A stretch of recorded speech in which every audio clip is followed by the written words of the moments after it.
M. Poutine a raté son opération et il a réussi notamment à donner une raison d'être nouvelle à l'OTAN qui était, selon le mot de M. Macron, en mort cérébrale.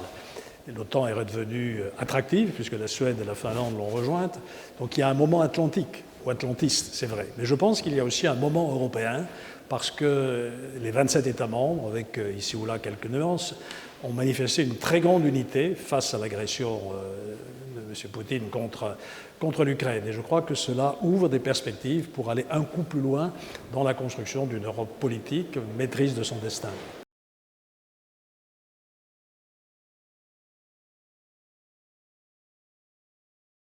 Aujourd'hui, je crois que nous assistons à une confrontation entre les régimes autoritaires et les démocraties. Et là, la France n'a pas hésité, nous sommes dans le camp des démocraties.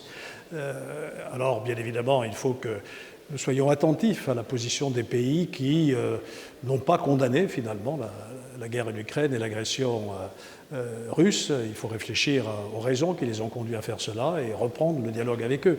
Mais quand on est dans une confrontation violente comme celle que nous connaissons aujourd'hui, il faut se mettre en position de force et c'est la raison pour laquelle je suis tout à fait favorable à ce que l'Europe maintienne ses sanctions et poursuive son aide militaire à l'Ukraine.